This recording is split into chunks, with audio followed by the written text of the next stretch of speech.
Tonight, the most exclusive international business summit in Europe was taking place, where only the elite of the elite gathered to discuss multi-billion-dollar deals.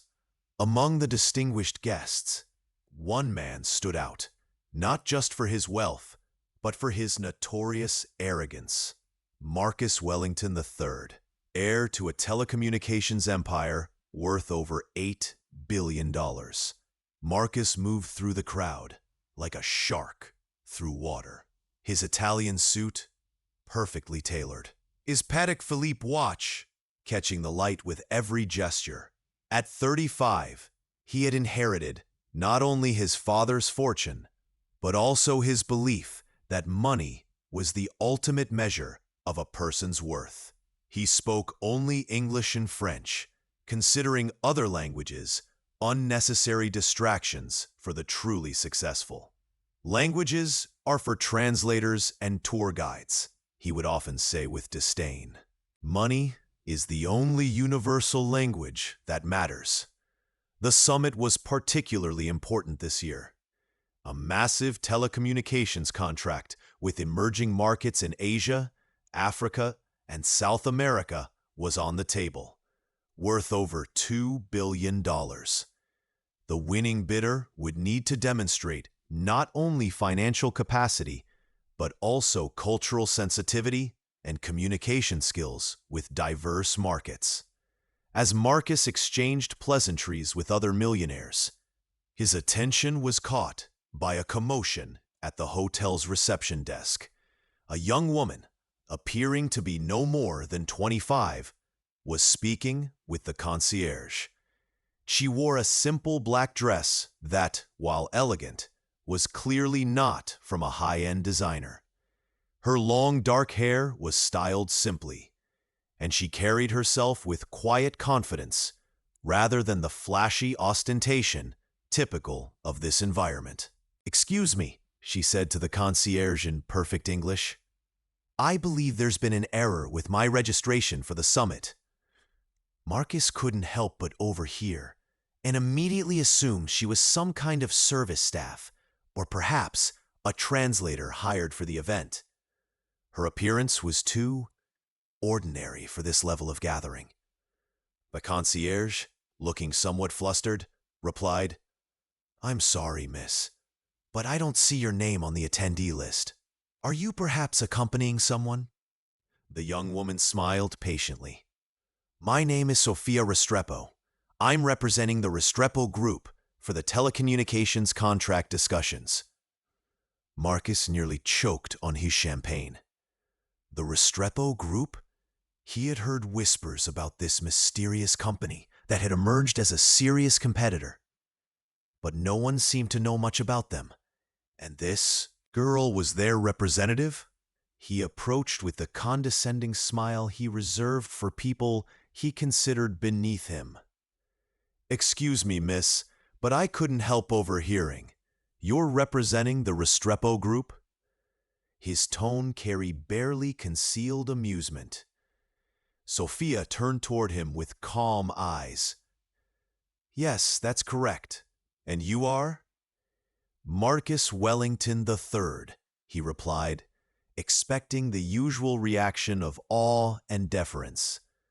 "Perhaps you've heard of Wellington Communications." "Of course," Sophia replied simply, without the fawning response he expected. "Pleasure to meet you, Mr. Wellington." Marcus was slightly irritated by her lack of impressed reaction, but decided to have some fun. "I must say, I'm surprised. I was expecting someone more experienced to be handling such important negotiations. Tell me, do you even understand the scope of what we're discussing here?" Several other summit attendees began gathering around, sensing an interesting confrontation developing. Among them was James Morrison, CEO of Global Connect, and Isabella Chen, president of Chen Technologies. They had all heard about the mysterious Restrepo Group and were curious about their representative. "I understand perfectly," Sophia replied with the same serene confidence. a multi-continental telecommunications contract requiring deep cultural understanding and communication capabilities across diverse markets. Marcus laughed loudly, causing more heads to turn. Cultural understanding? My dear girl, this is business, not an anthropology class. What matters is capital, infrastructure, and established networks. How old are you anyway? 25? 30? I'm 28, Sophia replied, without showing any discomfort. 28. Marcus exclaimed theatrically. I've been in this business longer than you've been alive. Tell me, what's your educational background? MBA F. The crowd was now openly watching the exchange. Some looked uncomfortable with Marcus's obvious condescension, while others seemed amused by what they perceived as an inevitable humiliation of the young woman. Sophia remained calm. I have diverse educational experiences, Mr. Wellington, but I believe practical experience is often more valuable than certificates on a wall. Practical experience, Marcus laughed again. And what practical experience could you possibly have at your age? Have you managed telecommunications projects in developing countries? Do you understand the complexities of cross-cultural negotiations? I do, actually. Something in her tone made James Morrison pay closer attention. There was no defensiveness, no nervousness, just quiet certainty. Marcus, however, was enjoying himself too much to notice. Really? And I suppose you speak the local languages too? Because that's what these markets require. Not just English, and perhaps some basic Spanish. Languages are indeed important for effective communication, Sophia agreed. Exactly. And that's why serious companies hire professional translators. I myself speak English and French fluently, more than enough for any serious business. He gestured grandly. These regional languages are complications that can be easily overcome with the right resources. Isabella Chen frowned slightly. She had built her own company by understanding the importance of cultural nuance, and Marcus's attitude struck her as dangerously naive. Actually, Sophia said quietly, I believe direct communication in a person's native language creates trust that no translator can replicate. Marcus rolled his eyes. Oh, please, I speak 9 languages, Sophia replied simply. The statement hit the group like a stone dropped in still water. For a moment, there was complete silence. Then Marcus burst into loud laughter. 9 languages? Oh, this is rich. Did you hear that, everyone? Our young friend here claims to speak 9 languages? He wiped tears from his eyes. What are they, pray tell? English, Spanish, and 7 dialects of the same thing?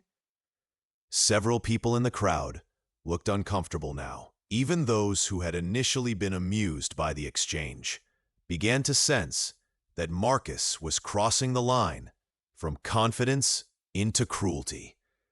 But Sophia's expression didn't change.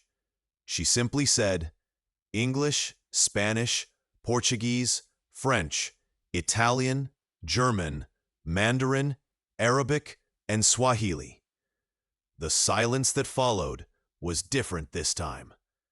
James Morrison raised his eyebrows. Isabella Chen looked intrigued. Even some of Marcus's usual supporters seemed impressed. But Marcus was too committed to his performance to back down.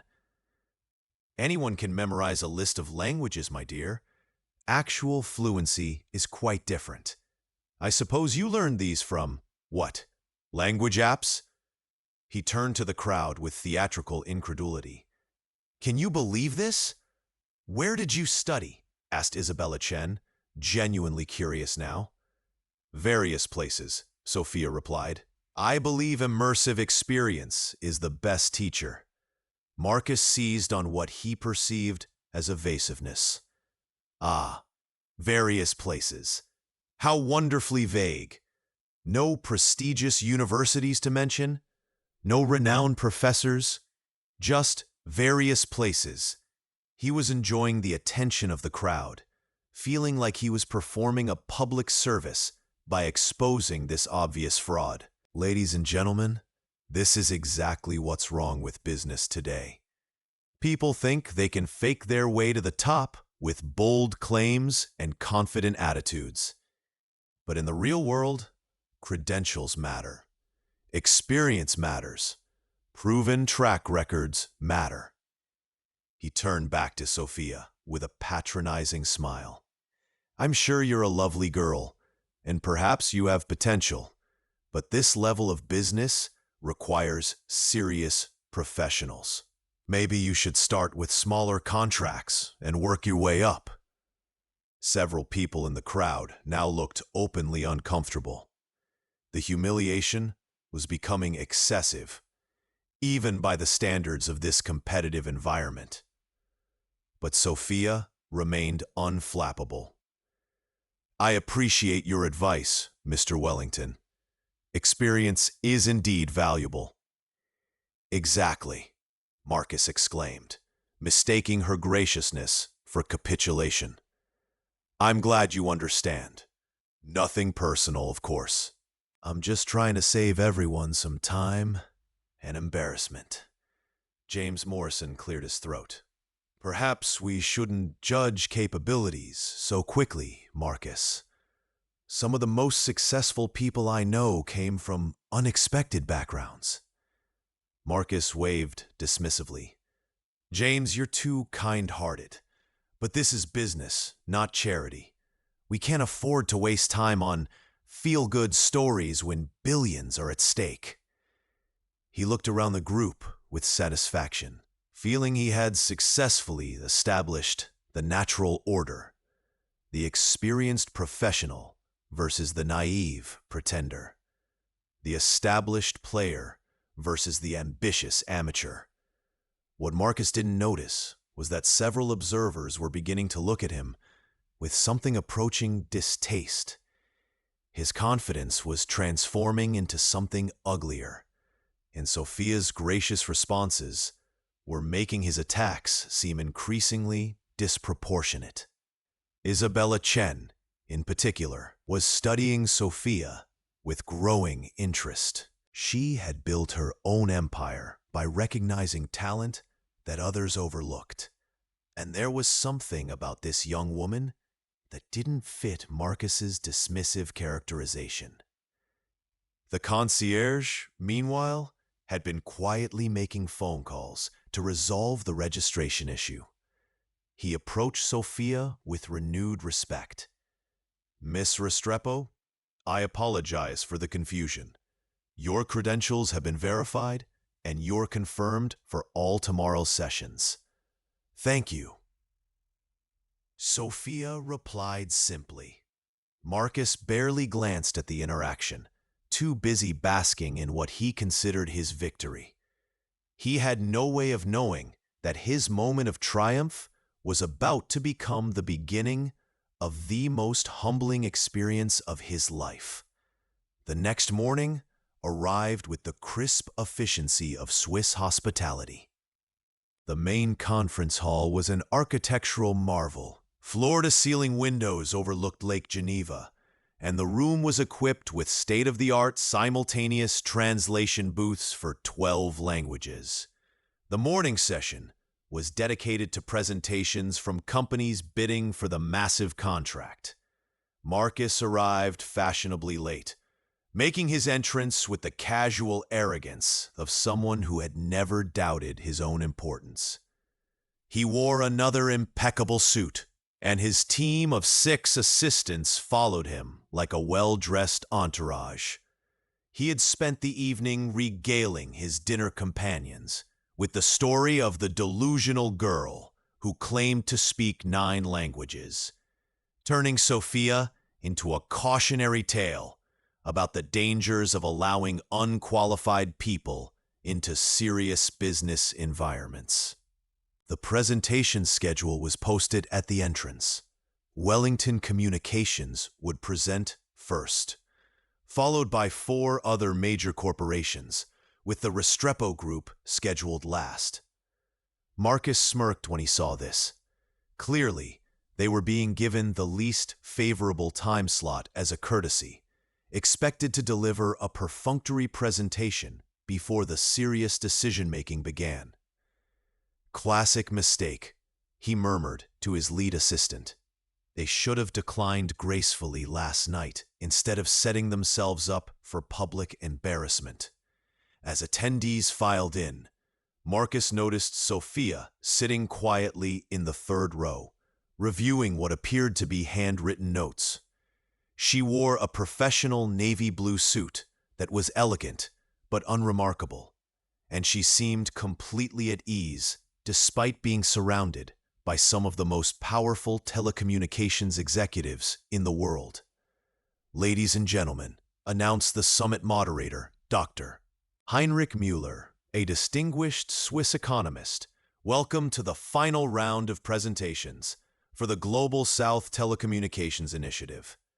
This $2.1 billion project will connect underserved communities across Asia, Africa, and South America, requiring not just technical excellence, but deep cultural understanding and community engagement. Marcus barely listened to the introduction. He had given variations of his presentation hundreds of times, and his company's credentials spoke for themselves.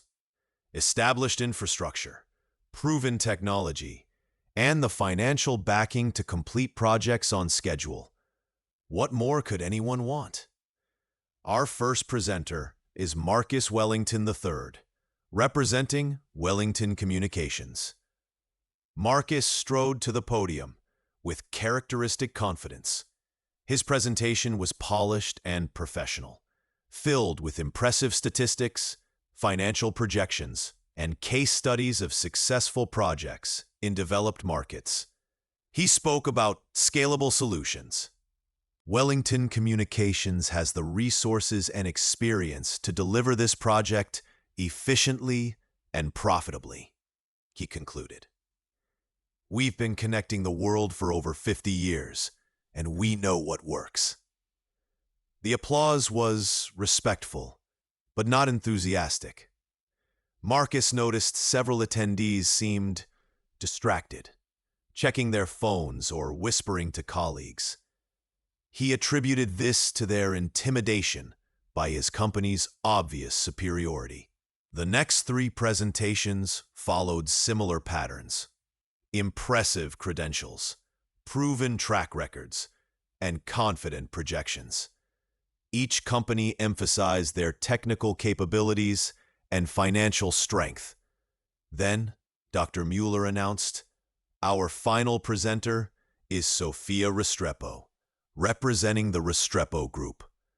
Marcus actually felt a twinge of sympathy as Sophia walked to the podium. She was about to humiliate herself in front of the most influential telecommunications executives in Europe.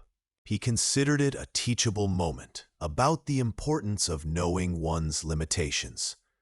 But as Sophia reached the podium and looked out at the audience, something shifted in the room's energy. She didn't have flashy slides or a team of assistants, just a simple laptop and those handwritten notes. When she began to speak, her voice carried easily through the room, without seeming forced or artificial. "Before I discuss our proposal," Sophia began, "I'd like to share a story. 3 years ago, I was in a remote village in Guatemala, where a mudslide had cut off all communication with the outside world. An elderly woman was desperately trying to reach her son in the capital to let him know she was safe, but she only spoke Quiche, a Mayan language that none of the international relief workers understood." Marcus rolled his eyes. A sob story opening. How predictable. I was able to help translate, Sophia continued. And watching the relief on both their faces when they finally connected reminded me why we do this work. Technology isn't just about infrastructure and profit margins. It's about connecting human beings. Several attendees leaned forward with interest. This was a different approach from the previous presentations. The Restrepo Group believes that truly successful telecommunications projects in the Global South require more than just technical expertise. They require cultural understanding, community engagement, and the ability to communicate with people in the languages they think and dream in. Marcus snorted quietly. Here we go with the languages again. But as Sophia continued, her presentation revealed something unexpected. She wasn't just talking about cultural sensitivity in abstract terms. She was demonstrating detailed knowledge of specific communities, local regulations, and cultural practices across multiple continents. She spoke about microfinancing models in Kenya, community ownership structures in Brazil, and collaborative governance approaches in Indonesia. For example, Sophia said, in our proposed project in rural Bangladesh, we've identified that successful implementation requires working with traditional village councils, understanding Islamic banking principles, and navigating both Bengali and several regional dialects. Our approach integrates these cultural realities into the technical design from the beginning. Isabella Chen was taking detailed notes. This level of cultural specificity was exactly what she had been hoping to hear from one of the presenters. Marcus, however, was growing increasingly annoyed. The girl was giving a competent presentation, he had to admit, but she was clearly just repeating research that someone else had prepared for her. Probably hired some consulting firm to brief her on cultural talking points. Then Sophia said something that made Marcus pay closer attention. Let me address the specific technical requirements for each regional component of this project. She launched into a detailed technical discussion that demonstrated not just surface knowledge, but deep understanding of telecommunications infrastructure, satellite integration, fiber optic networks, and emerging technologies.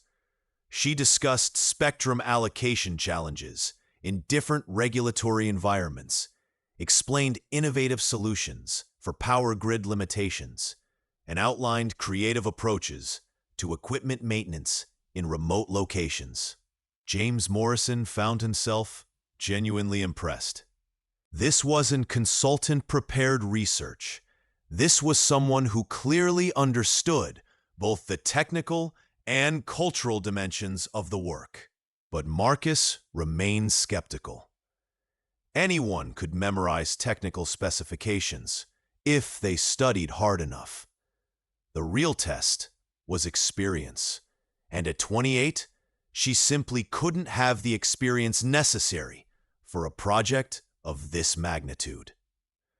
Now, Sophia said, I'd like to discuss our team's qualifications and project timeline. This was where Marcus expected her presentation to fall apart. Who could she possibly have on her team? What projects could the Restrepo Group claim as credentials? Over the past 6 years, Sophia continued, our team has completed telecommunications infrastructure projects in 17 countries across 4 continents. We've connected over 800,000 people in previously underserved communities, with an average project completion rate of 97% on time and 12% under budget. The numbers were impressive, but Marcus remained doubtful. These statistics were probably inflated or misleading. Small regional projects being presented as major achievements. Our most recent project was connecting 15,000 people across 53 villages in rural Ethiopia, completed last year in collaboration with the Ethiopian Telecommunications Corporation. Before that, we implemented a comprehensive network covering remote areas of Peru, working with indigenous communities and the Peruvian Ministry of Transport and Communications. Several attendees were now looking genuinely intrigued. These weren't small projects. They were exactly the kind of challenging, multicultural initiatives that the current contract required. Marcus frowned. If these projects were real, why hadn't he heard about them? Wellington Communications monitored all major telecommunications developments globally. But what bothered him most was Sophia's delivery. She wasn't reading from prepared remarks or S. She spoke about these projects with the kind of detailed familiarity that only came from direct, hands-on experience. She mentioned specific challenges, described particular communities, and discussed solutions with the casual confidence of someone who had personally navigated these complex environments. The key to success, Sophia was saying, is understanding that each community is unique. What works in rural Kenya won't necessarily work in remote areas of Colombia. Technology must be adapted not just to different infrastructure realities, but to different cultural values, communication patterns, and community structures. Dr. Mueller nodded approvingly. This was exactly the kind of sophisticated thinking the selection committee had been hoping to hear. Marcus was beginning to feel uncomfortable, not because he thought Sophia was actually qualified. That was impossible. But because her presentation was more polished than he had expected. She was making him look bad by comparison, even though his company was obviously superior. When Sophia opened the floor for questions, Marcus saw his opportunity to expose her limitations. "Miss Restrepo," he said, standing up, "your presentation is very idealistic. But let's talk about real-world challenges. How does your company handle regulatory compliance in countries with complex bureaucratic requirements? Have you actually navigated the permitting processes in multiple African countries, or are you just repeating theoretical knowledge?" Sophia looked at him calmly. "Could you be more specific about which regulatory challenges you're referring to, Mr. Wellington?" Marcus smiled. This was exactly the kind of vague response he expected from someone in over their head. Well, for instance, spectrum allocation in Nigeria. The licensing requirements alone can take years to navigate without the right connections and experience. "You're absolutely right about the complexity," Sophia replied. "We spent 8 months working with the Nigerian Communications Commission on our 2019 project in Kaduna State. The key was understanding that spectrum allocation there involves not just federal regulatory compliance, but coordination with traditional authority structures and community leaders who have informal but very real influence over implementation." Marcus felt a slight chill. She had answered with specific detail, mentioning exact locations and dates. And, Sophia continued, "we learned that successful negotiations required working in both English and Hausa, since many of the local officials were more comfortable conducting detailed technical discussions in their native language." Several people in the audience exchanged glances. This level of specific knowledge was difficult to fake. But Marcus pressed on. "What about technical challenges? Spectrum interference in high-density urban areas versus rural coverage optimization. Excellent question, Sophia replied. In urban areas like Lagos, we dealt with significant interference from existing networks, which required sophisticated frequency coordination and adaptive modulation techniques. But in rural areas, the challenge was different, maximizing coverage with minimal infrastructure, which we addressed through innovative base station sharing agreements and solar-powered repeaters. She wasn't just answering his questions. She was demonstrating deeper technical knowledge than he had expected. But Marcus refused to be deterred. "And I suppose you handled all the community relations personally?" he asked with heavy skepticism. "When necessary," Sophia replied simply. "In the Kaduna project, I spent 3 weeks living in different villages, learning about local communication needs and cultural protocols. It's impossible to design effective solutions without understanding." The room was now completely silent. Marcus realized that his attempt to expose her as a fraud was instead making her look more impressive. But he had one more card to play. "Miss Restrepo, these are wonderful stories, but business is ultimately about results. What assurance can you give that the Restrepo Group has the financial backing and institutional support to complete a $2.1 billion project?" This was the question he was sure would end her charade. A small, unknown company couldn't possibly have the resources for a project of this magnitude. Sophia nodded. "Financial capacity is indeed crucial, Mr. Wellington.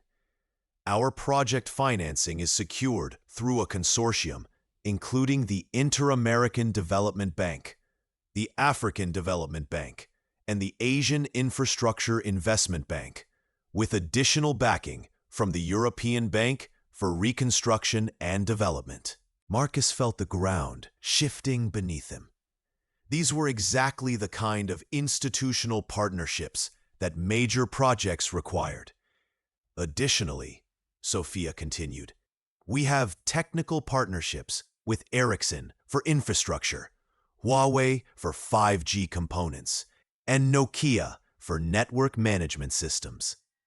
Our legal compliance is handled by Baker McKenzie's Emerging Markets Division." The names she was dropping weren't just impressive. They were the exact partners that serious telecommunications projects required. Marcus found himself wondering how a company he'd never heard of could have secured such high-level relationships. Dr. Mueller looked around the room. "Are there any other questions for Miss Restrepo?" Marcus sat down slowly, his mind racing.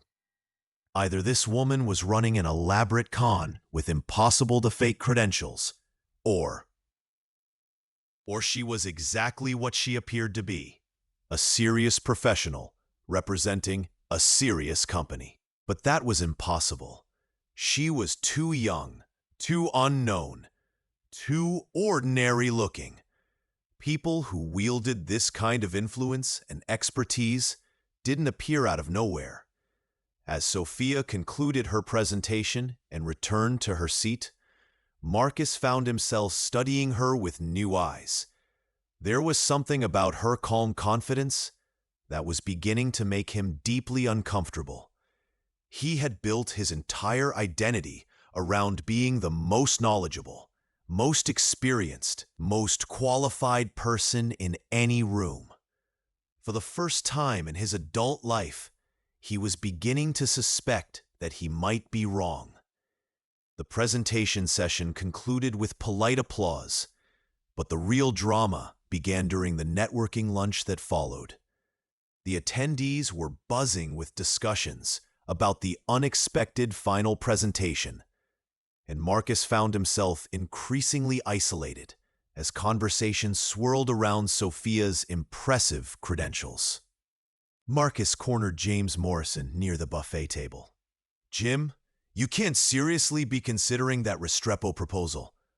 I mean, come on. Where did this company even come from?" James looked thoughtful as he sipped his wine. "That's exactly what I've been trying to figure out. I've made some calls, and everything she mentioned checks out. The Ethiopia project, the Peru implementation, the Nigerian regulatory work. It's all documented and verified. But it doesn't make sense. Marcus insisted. How have we never heard of them? Maybe because we've been too focused on developed markets. Isabella Chen interjected, joining their conversation. I've been doing some research too. The Restrepo Group has been operating primarily in emerging markets, building a reputation for cultural sensitivity and community engagement. They're not competing in our usual spaces. Marcus felt a growing sense of unease. Cultural sensitivity is fine, but this is a $2.1 billion project. It requires serious infrastructure experience, proven financial management, established vendor relationships, all of which she demonstrated, Isabella pointed out. Marcus, I have to ask, why are you so determined to dismiss her? Her presentation was genuinely impressive. Before Marcus could respond, Dr. Mueller approached their group with an apologetic expression. I'm sorry to interrupt, but we have an unexpected situation that requires immediate attention. The small group turned toward him with curiosity. We've just received word that the Tanzanian Minister of Communication, who is scheduled to participate in our afternoon sessions via video conference, is now traveling through Geneva unexpectedly. He's asked to meet with the presenting companies in person, but Dr. Mueller looked uncomfortable. He doesn't speak English. Marcus frowned. Doesn't the UN provide interpreters? Usually, yes, but this is very last minute. He speaks Swahili and some Arabic, but our interpretation services don't have anyone available on such short notice. We're trying to arrange something, but Isabella Chen looked thoughtful. What about the Tanzanian embassy? We've called, but it's Saturday afternoon. We're having difficulty reaching anyone. Marcus waved dismissively. Why don't we just reschedule? Surely a minister can arrange proper interpretation for a meeting this important. Dr. Mueller shook his head. The minister is only in Geneva for a few hours before flying to another commitment. This might be our only opportunity to get his input on the project, and his opinion carries significant weight with the other participating governments. James Morrison looked frustrated. So we might lose the chance to get crucial stakeholder feedback because of a translation issue? I'm afraid so, unless Dr. Mueller paused, looking around the group. Unless someone here happens to speak Swahili. There was an uncomfortable silence.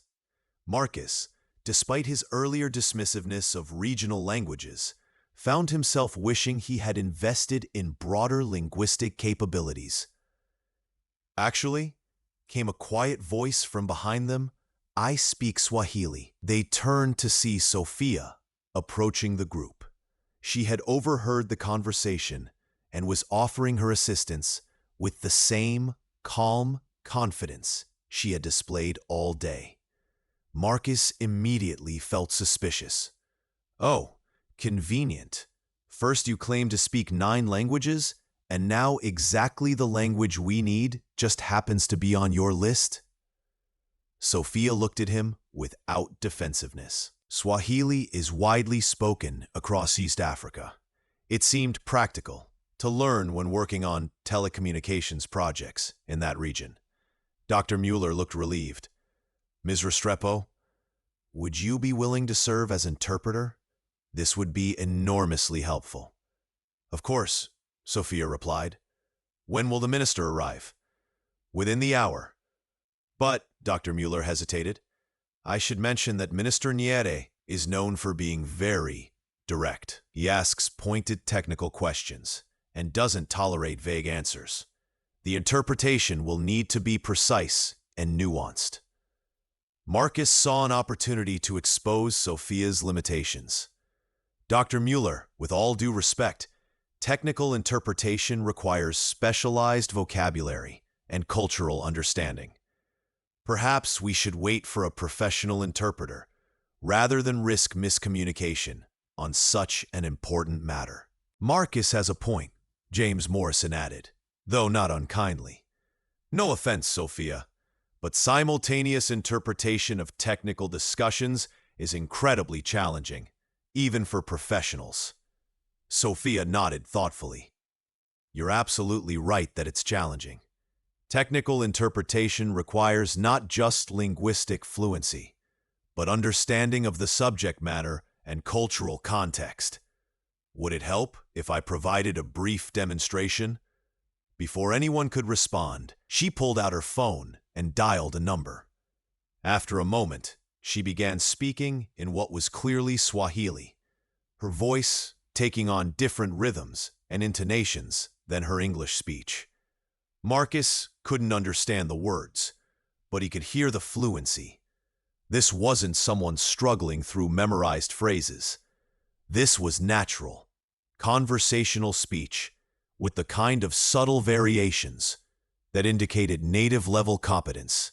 After a few minutes, Sophia ended the call and looked back at the group. I was speaking with a colleague in Nairobi about the technical specifications for rural network deployment. We discussed spectrum allocation, regulatory compliance, and community engagement strategies. Isabella Chen looked impressed, despite herself. Who were you calling? Dr. Amina Kenyatta, Deputy Director of Kenya's Communications Authority. We collaborated on the Ethiopian project I mentioned earlier. Marcus felt a growing sense that events were spiraling beyond his control, but he wasn't ready to concede defeat. Look, he said, even if you do speak Swahili, and I'm not questioning that, this meeting is too important to risk on untested interpretation. What if there's a misunderstanding? What if cultural nuances are lost? We could damage relationships with key stakeholders. Doctor, wait. Mueller looked around the group uncertainly. Perhaps Marcus is right. The stakes are quite high. It was then that Sophia's phone rang. She glanced at the screen and looked surprised. Excuse me, this might be relevant to our discussion. She answered in Arabic, speaking for several minutes in what sounded like a formal, respectful tone. Marcus watched her facial expressions change as the conversation progressed, noting that she seemed to be receiving important information. When she ended the call, she turned back to the group with an interesting expression. That was Minister Nyerere himself. He got my contact information from the Kenyan Communications Authority and called to discuss this afternoon's meeting. The group stared at her in surprise. He wanted to know if I would be available to interpret, since Dr. Kenyatta had recommended me. Apparently, he worked with me during the Ethiopia project when he was still deputy minister, though I wasn't sure he would remember me. Marcus felt like he was in an alternate reality. Wait, you've worked with him before? Briefly, yes. The Ethiopian project involved coordination between several East African governments. Minister Nyerere was very helpful in navigating cross-border regulatory issues. Dr. Mueller looked amazed. So he's comfortable with you serving as interpreter? Sophia nodded. He actually prefers it to working with someone unfamiliar. He said, she paused, looking slightly embarrassed. He said he trusts my understanding of both the technical and cultural aspects of these projects. The silence that followed was profound. Marcus found himself staring at Sophia with a mixture of confusion and growing alarm. Everything about this situation was overturning his assumptions about who she was and what she represented. James Morrison was the first to speak. Sophia, I have to ask, what exactly is the Restrepo Group? I mean, who are you, really? Sophia looked around the group, seeming to weigh her response carefully. "We're a telecommunications consulting and implementation firm specializing in emerging markets and underserved communities. Our approach is based on the belief that successful technology deployment requires deep cultural understanding and community partnership."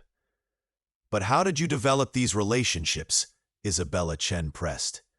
"How do you know ministers and deputy directors across multiple continents?" "When you spend 6 years working in remote communities," Sophia replied, "you meet a lot of people: officials, engineers, community leaders, entrepreneurs.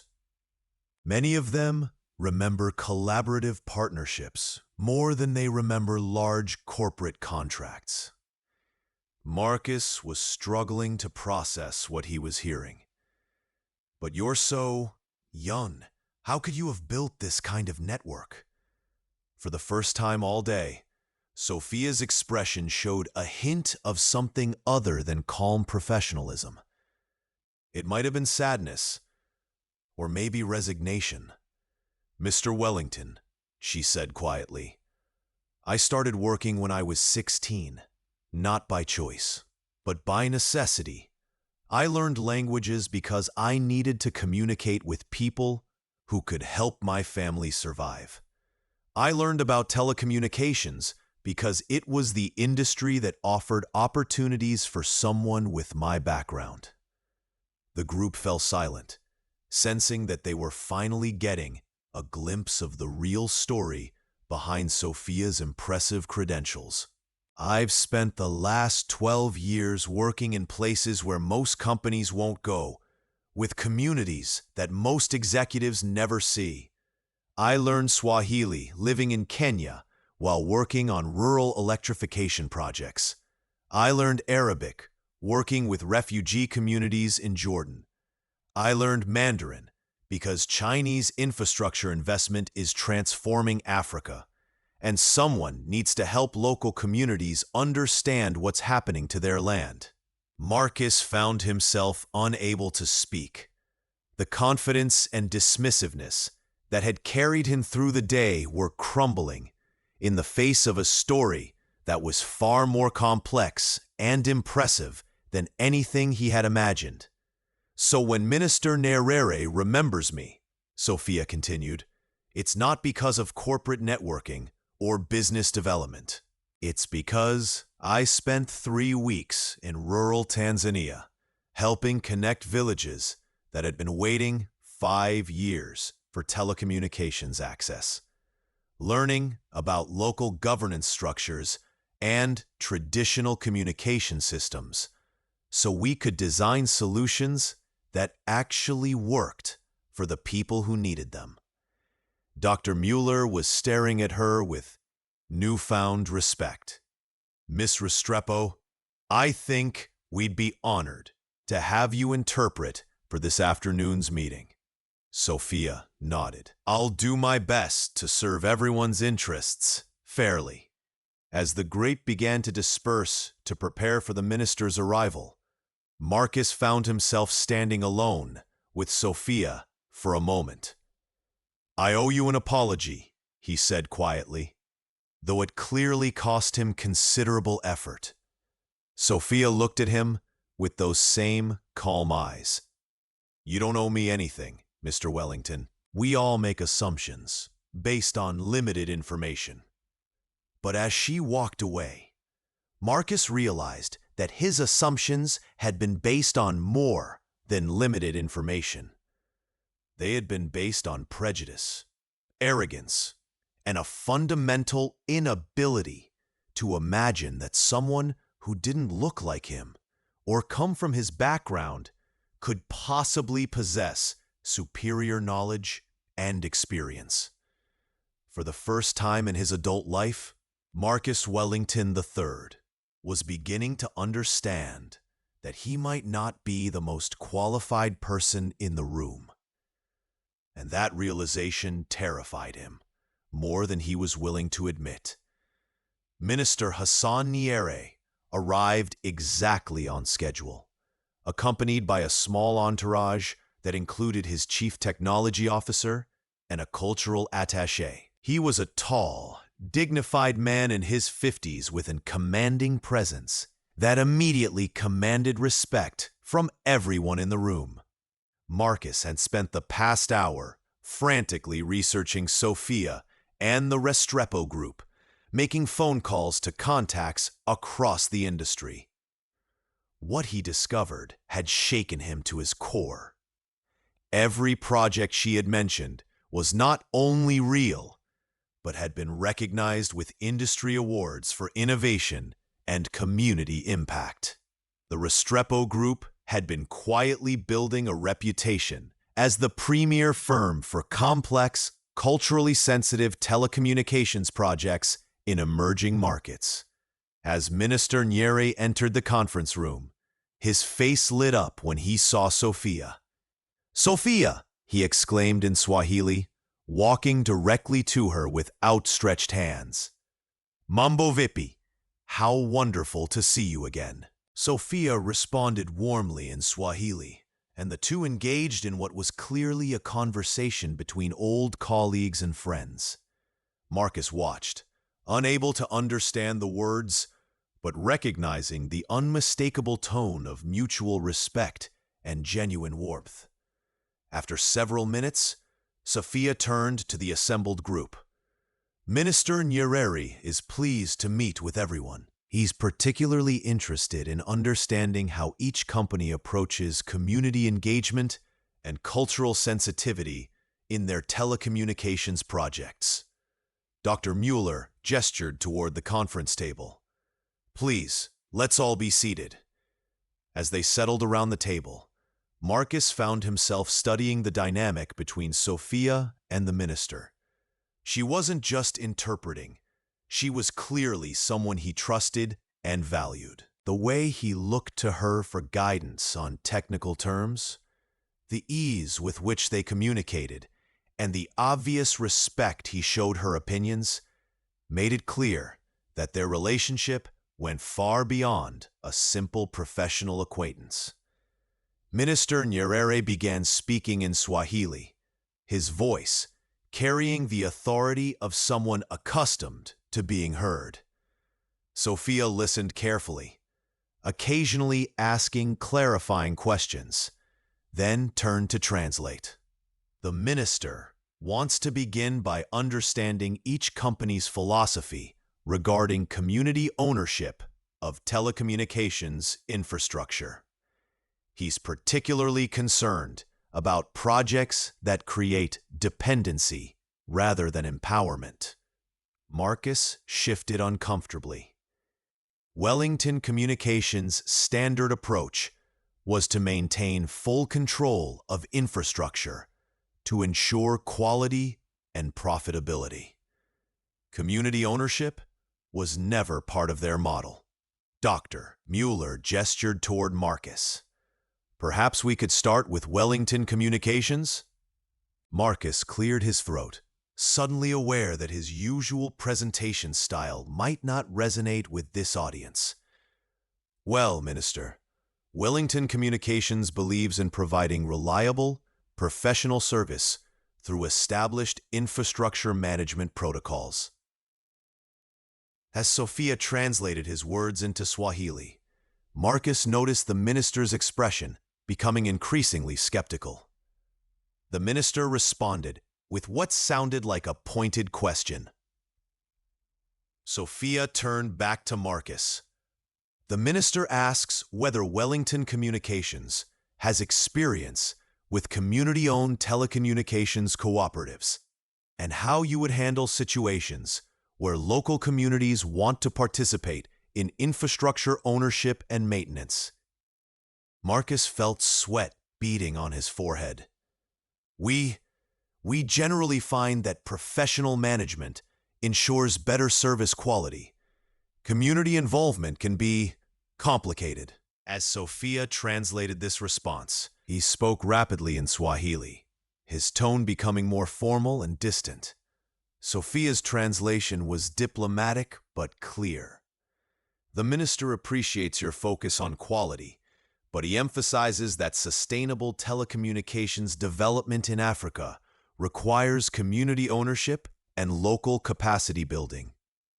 Projects that don't include these elements often fail after international companies complete their contracts.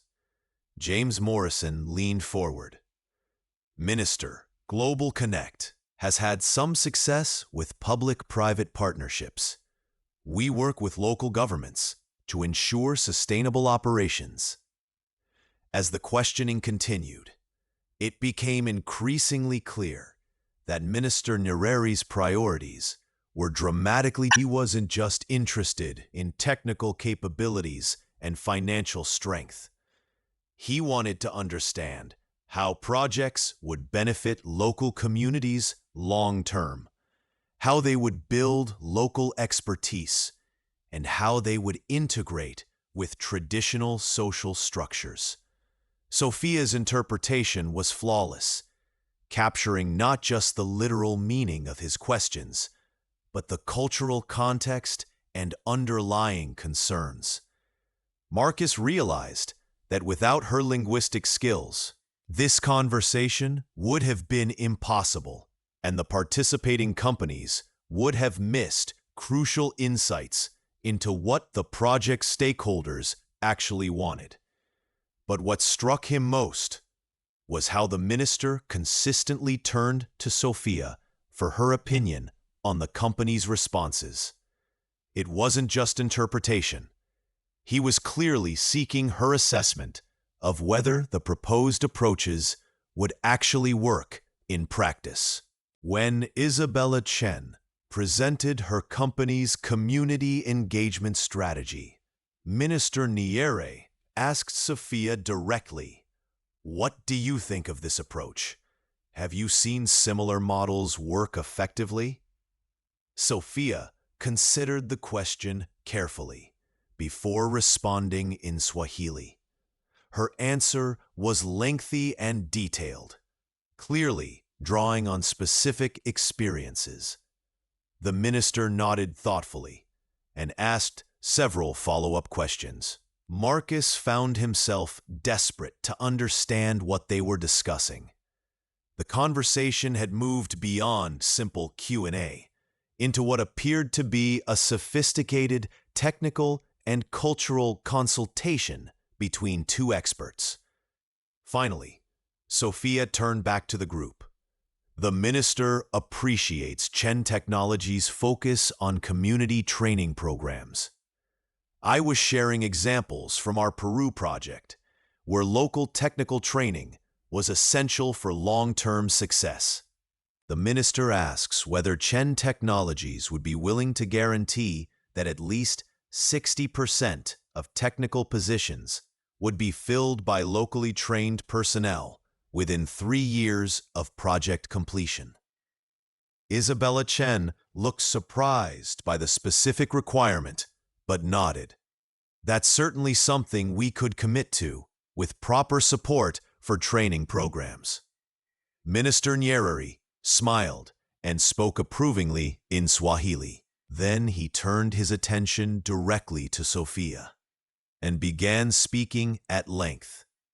His tone was serious and respectful, clearly asking for her professional opinion about something important. Marcus watched Sophia's face as she listened, noting her thoughtful expression and the careful way she considered her response. When she replied, it was with the same detailed expertise she had demonstrated all day. But now, Marcus could see that she was speaking as an equal partner in the conversation, not just an interpreter.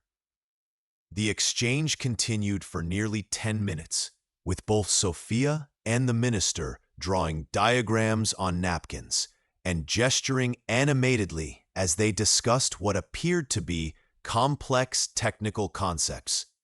Finally, Sophia turned back to the group with an apologetic smile. "I'm sorry for the extended discussion in Swahili. The minister was asking for my assessment of which approaches would be most effective for the specific communities involved in this project. We were discussing the technical and cultural challenges based on my experience with similar populations. Dr. Mueller looked fascinated. Please, share your discussion with all of us. Sophia glanced at Minister Nieri, who nodded encouragingly. The minister and I were discussing the fact that this project involves communities with very different cultural structures and communication patterns. The rural communities in Tanzania, for example, have traditional governance systems that require different engagement strategies than urban areas in Colombia or remote villages in Bangladesh. She paused, organizing her thoughts. Based on my experience, successful telecommunications projects in these environments require what we call cultural technical integration, designing the technology to work with existing social structures rather than trying to impose external models. Marcus found himself leaning forward, despite his earlier skepticism. This level of strategic thinking was more sophisticated than anything he had heard in the morning's presentations. For example, Sophia continued, in many East African communities, decisions are made through extended consultation processes involving multiple generations and stakeholder groups. Telecommunications projects that try to rush these processes or bypass traditional authority structures often face unexpected resistance or operational problems later. Minister Nyerere nodded and added something in Swahili. The minister points out that several previous projects have failed, specifically because they ignored these cultural realities, Sophia translated. International companies completed the technical installation, but couldn't maintain community support for ongoing operations. James Morrison looked troubled. Are you saying that our standard implementation approaches might not work? Sophia and the minister exchanged glances before Sophia responded. Not exactly. But they would need to be significantly adapted. The technical solutions that work in developed markets often need substantial moat. Marcus finally found his voice.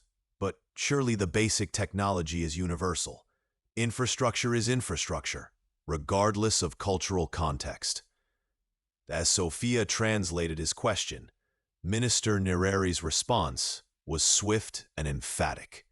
His tone suggested he had heard this argument many times before and found it frustrating. Sophia's translation was gentle but clear. The minister says that's exactly the kind of thinking that leads to project failures. Technology is never culturally neutral. The way people use communication systems, the social structures that support infrastructure maintenance, the economic models that ensure sustainability, all of these are deeply cultural. She paused, then added her own perspective. I've seen technically perfect systems fail because they didn't account for local communication patterns. And I've seen technically imperfect systems succeed because they were culturally appropriate and community-owned. The room fell silent as the implications of this perspective sank in. Dr. Mueller cleared his throat. Ms. Restrepo, given your extensive experience in these markets, what would you say are the most critical success factors for a project of this magnitude? Sophia looked around the table thoughtfully. First, genuine community partnership, from the design phase through implementation and long-term operation. Second, local capacity building that creates sustainable employment and technical expertise. Third, cultural integration that respects traditional communication systems while expanding access to global networks. Minister Nyerere spoke in Swahili, and Sophia smiled as she translated. The minister says these are exactly the criteria his government uses to evaluate telecommunications projects. He's pleased to see that someone understands the real requirements. Marcus felt a chill of realization. The criteria Sophia was describing weren't abstract ideals. They were the actual evaluation standards that would determine who won the contract. And based on the morning's presentations, only the Restrepo Group had demonstrated understanding of these requirements. Miss Restrepo, Dr. Mueller continued, could you elaborate on how these principles would apply to the specific technical requirements of this project? What followed was a 20-minute technical discussion that revealed the true depth of Sophia's expertise. She spoke knowledgeably about spectrum allocation strategies for diverse regulatory environments, innovative approaches to power infrastructure in off-grid communities, maintenance protocols that could be managed by locally trained technicians, and financing models that would ensure long-term sustainability without creating unsustainable debt burdens. But more than her technical knowledge, what impressed the listeners was her ability to seamlessly integrate cultural, economic, and technical considerations into comprehensive solutions. She wasn't just proposing telecommunications infrastructure. She was describing sustainable development strategies that use telecommunications as a foundation for broader community empowerment. Marcus found himself taking detailed notes, realizing that he was learning more about effective telecommunications development in 30 minutes than he had in years of conventional industry experience. Minister Niere was clearly impressed as well. As Sophia concluded her explanation, he spoke warmly in Swahili, his tone suggesting genuine admiration and gratitude. Sophia's translation was modest. The minister thanks everyone for a productive discussion. He says he's pleased to see such thoughtful approaches to telecommunications development. But then, Minister Niere stood and addressed Sophia directly in E. Restrepo, I want to say publicly, for everyone to hear, you understand our needs better than most consultants who have worked in our region for decades. Your approach gives me confidence that this project could truly benefit our people. He turned to address the entire group. I will be recommending to the other participating ministers that we prioritize partnerships with organizations that demonstrate this level of cultural understanding and community commitment. The implications were unmistakable. Minister Nyerere wasn't just providing feedback. He was essentially endorsing the Restrepo Group's approach as the standard by which other proposals would be judged. As the minister and his entourage prepared to leave, he approached Sophia one final time. They spoke briefly in Swahili, and Marcus watched Sophia's face show surprise and then what appeared to be honor at whatever he was telling her. After the minister departed, the room remained silent for several moments. Finally, Dr. Mueller spoke. Ms. Restrepo, that was extraordinary. I've been facilitating international development discussions for 20 years, and I've rarely seen such effective cross-cultural communication. Sophia looked genuinely embarrassed by the attention. I was just doing what needed to be done. But Marcus could no longer deny what had become obvious to everyone in the room. Sophia Restrepo wasn't just competent. She was operating at a level of expertise and cultural sophistication that made his own qualifications look superficial by comparison. Isabella Chen voiced what everyone was thinking. Sophia, I have to ask directly, what's your educational background? Where did you develop this level of expertise? Sophia hesitated, clearly uncomfortable with being the center of attention. My education was unconventional. James Morrison leaned forward. How so? Sophia took a deep breath. I never attended university in the traditional sense. I couldn't afford it. Instead, I learned by working with some of the most brilliant engineers, economists, and cultural specialists in the world, in the field, on actual projects, in the communities where the work was being done. The room was completely silent. When I was 18, Sophia continued, I got a job as a translator for a UNESCO telecommunications project in Guatemala. The project director, Dr. Elena Vasquez, recognized that I had an intuitive understanding of community dynamics. She became my mentor and taught me to see telecommunications development as cultural work as much as technical work.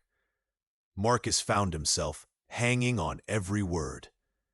Over the next 6 years, I worked with engineers from MIT who were experimenting with community-owned networks, economists from the World Bank who were developing sustainable financing models, and anthropologists from Cambridge who were studying technology adoption in indigenous communities.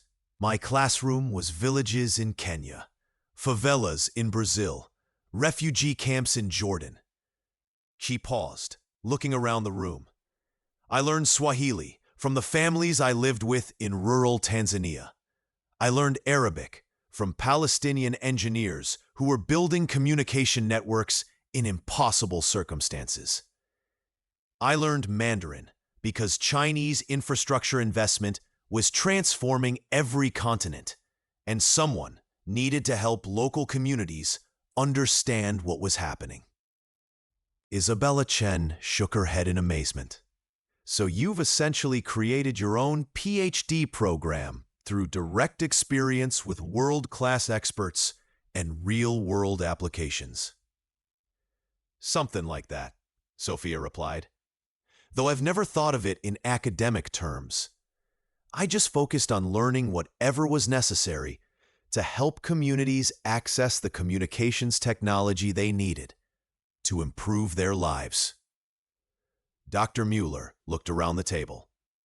Ladies and gentlemen, I think we've just witnessed a masterclass in what international development expertise actually looks like in the 21st century. Marcus felt something collapse inside his chest. For his entire adult life, he had defined expertise in terms of prestigious universities, corporate hierarchies, and financial resources. He had assumed that his Harvard MBA, his family's business connections, and his company's established market position automatically made him more qualified than anyone without similar credentials. But Sophia had just demonstrated a level of knowledge, skill, and cultural sophistication that made his achievements look embarrassingly narrow by comparison. She hadn't just learned about telecommunications development.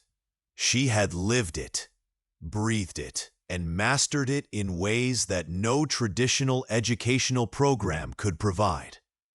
As the group began to disperse, Marcus approached Sophia one final time. His earlier confidence and condescension had been completely replaced by something he had rarely experienced: genuine humility.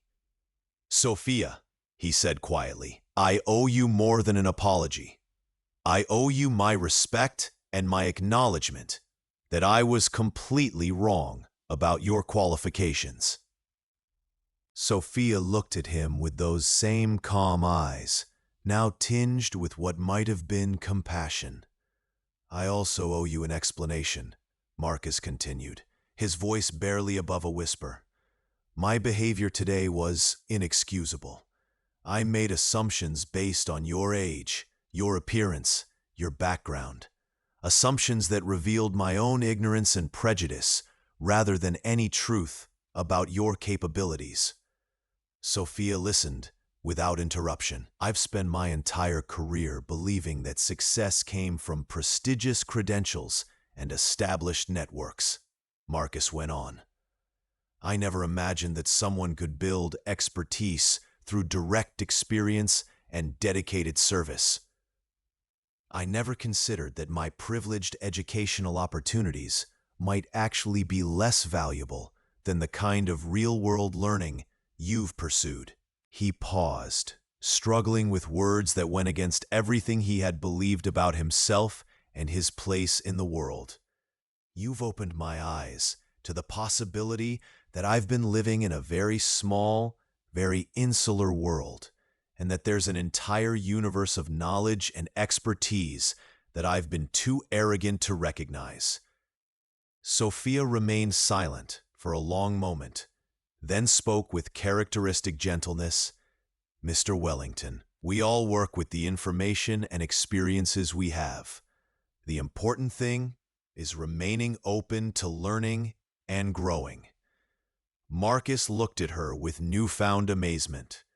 Even now, after his public humiliation and forced recognition of her superiority, she was responding with grace and kindness, rather than the satisfaction or vindictiveness he probably deserved.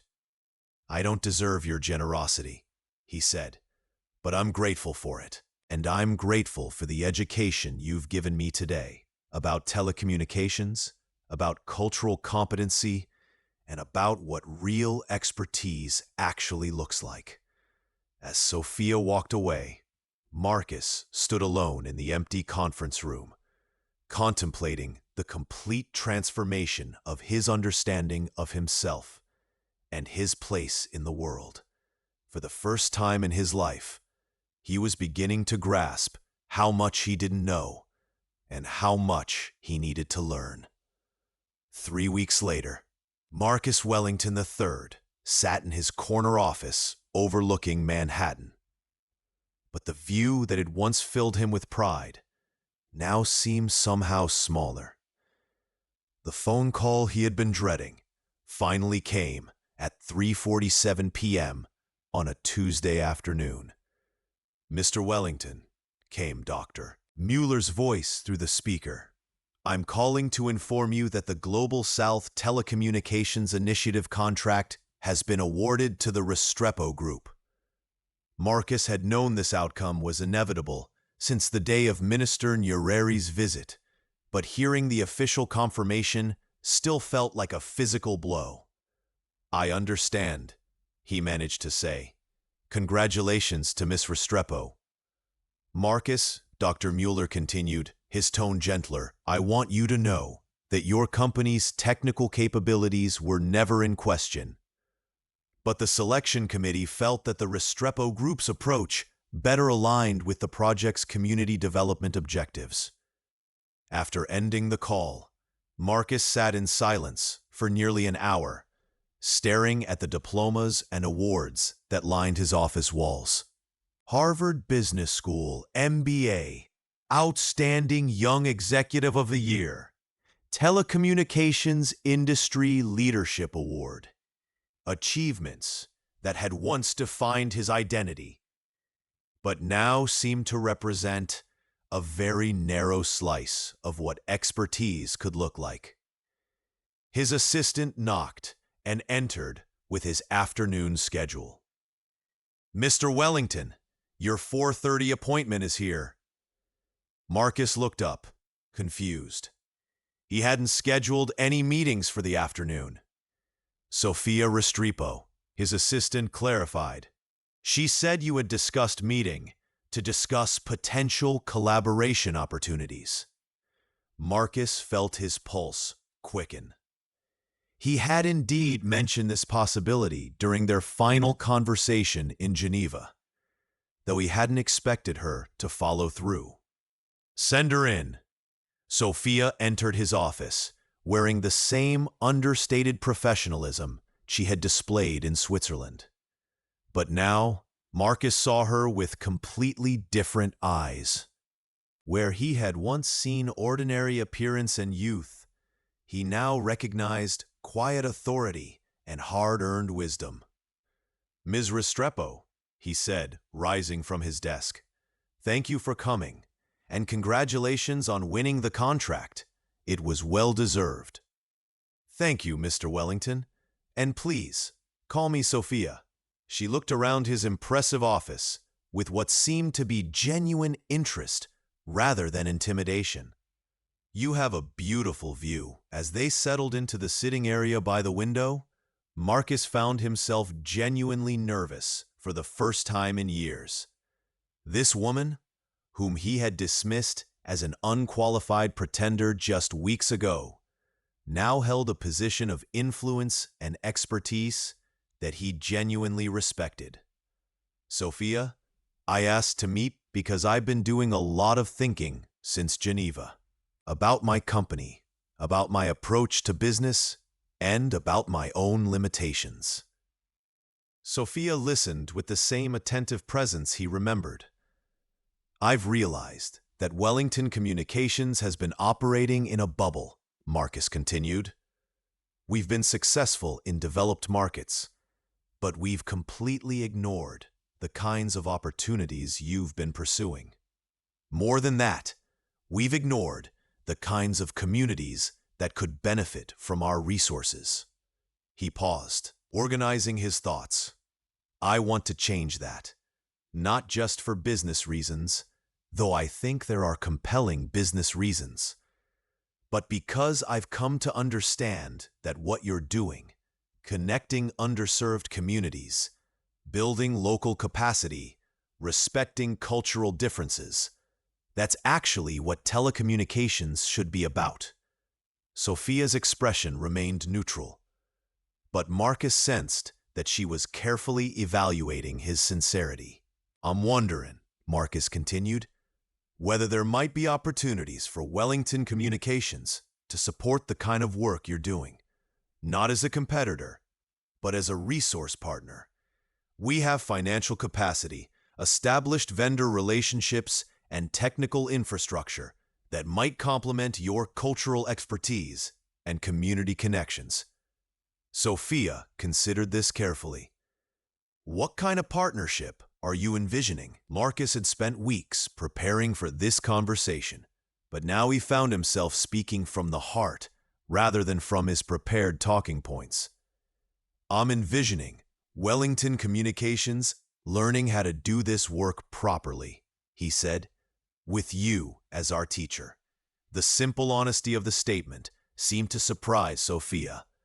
She studied his face for signs of hidden agendas or manipulative intent, but found only genuine vulnerability and determination. You're talking about fundamentally changing your company's approach, she pointed out. Yes, I am. Because the current approach, while profitable, is ultimately limited and morally incomplete. The words felt strange coming from his mouth, but they also felt true in a way that surprised him. Sophia leaned back, clearly thinking through the implications. That kind of transformation isn't easy, Marcus. It requires not just different business practices, but different values, different priorities, different ways of measuring success. I know, Marcus replied, and I know I have a lot to learn, but I'm hoping you might be willing to teach me. Sophia was quiet for a long moment, then asked, what made you decide this? Really? Marcus had anticipated this. Watching you work with Minister Nyerere made me realize that I've been playing a very small game, he said. I've been focused on profit maximization and market dominance, but you've been focused on actually improving people's lives. Your work has real impact, real meaning. My work has been financially successful, but ultimately empty. He looked out at the Manhattan skyline, then back at Sophia. I want my work to matter the way yours does. I want to build something that actually helps people, instead of just extracting value from them. Sophia nodded slowly. And you're willing to accept that this kind of work requires giving up some control, some profit margins, Some of the traditional markers of business success? I'm willing to learn what success should actually look like, Marcus replied. Sophia smiled for the first time since entering his office. That's a good start. Over the next hour, they discussed potential collaboration models. Sophia explained how community partnership requirements would affect Wellington's traditional business practices, how cultural sensitivity would need to be integrated into every aspect of project development, and how success metrics would need to include community impact alongside financial performance. Marcus found himself taking detailed notes, asking thoughtful questions, and genuinely engaging with concepts that would have seemed like impractical idealism just a month earlier. There's one more thing, Sophia said, as their meeting drew to a close. This kind of work requires humility. You'll be working with communities where a grandmother who never learned to read might understand communication needs better than you do. You'll be in situations where your Harvard MBA is less valuable than someone's lived experience with water scarcity or seasonal migration patterns. Marcus nodded. I think I'm beginning to understand that, and honestly, I'm looking forward to it. As Sophia prepared to leave, she turned back with a final observation. Marcus, I want you to know that I genuinely appreciate your willingness to reconsider your approach. Change is difficult, especially for successful people who have built their identity around particular achievements. Marcus stood and extended his hand, which Sophia shook warmly. Sophia, 3 weeks ago I thought I was the smartest person in the room. You showed me how much I didn't know, but you did it with such grace that you made me want to learn rather than just feel defensive. That's a rare gift. After Sophia left, Marcus sat back down at his desk and began drafting a memo to his senior staff about exploring partnerships with community-focused development organizations. It was the beginning of what he suspected would be a fundamental transformation of Wellington Communications' mission and methods. But more than that, it was the beginning of Marcus's own transformation.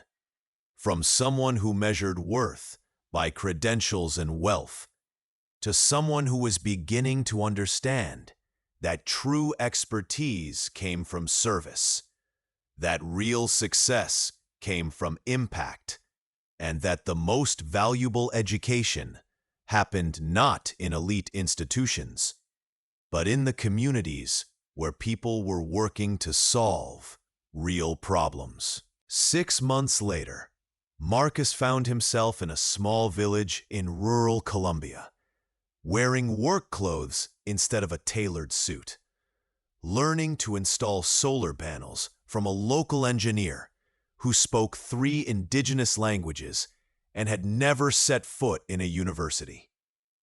His Spanish was improving. His assumptions about development work were being challenged daily. And for the first time in his adult life, he felt like his work actually mattered. When the village celebrated the completion of their new communications network, Marcus watched Sophia address the community in fluent Spanish, thanking them for their partnership and commitment to maintaining the system. As the crowd erupted in applause and celebration, Marcus realized that the genuine joy of people gaining access to opportunities that had been denied to them, was what success actually looked like. That evening, as the celebration continued around a communal fire, Sophia approached Marcus with a cup of local coffee. How are you adjusting to field work? Marcus smiled, looking down at his dusty boots and sunburned hands. It's humbling and exhausting, and the most rewarding work I've ever done. Good, Sophia said. That means you're learning. Marcus nodded, looking around at the villagers who had welcomed him not as a wealthy benefactor, but as a partner in their development efforts. Sophia, I want to thank you again, not just for the business partnership, but for showing me what I was missing. I spent 35 years thinking I was successful, but I was just comfortable. Sophia clinked her coffee cup against his. To continued learning, Marcus agreed, finally understanding that his real education was just beginning. As the stars emerged over the Colombian mountains, Marcus reflected on the journey that had brought him from the marble floors of Geneva's most exclusive hotel to the dirt roads of a rural village where his Harvard MBA mattered less than his willingness to listen, learn, and serve. It had been the most humbling and transformative experience of his life. And he wouldn't trade it for all the corporate success in the world. The young woman he had once dismissed as unqualified had become his teacher, his business partner, and his guide to understanding what meaningful work actually looked like. And in learning to see the world through her eyes, Marcus had finally begun to see himself clearly, not as the successful businessman he had pretended to be, but as the student he was ready to become. 2 years later, Wellington Communications had transformed into Wellington Community Partners, specializing in culturally sensitive telecommunications development across emerging markets. Marcus had learned 4 languages, lived in 12 countries, and discovered that true expertise came not from credentials, but from service. When Forbes magazine wanted to interview him about his company's transformation, Marcus insisted that Sophia be featured as the co-architect of their new model. The article's headline read, "How a Polyglot Pioneer Taught Silicon Valley to Speak the Language of Service." But Marcus knew the real story was simpler and more profound. Sometimes the most important education comes from recognizing how much we still have to learn. And the greatest teachers are the people we're humble enough to listen to.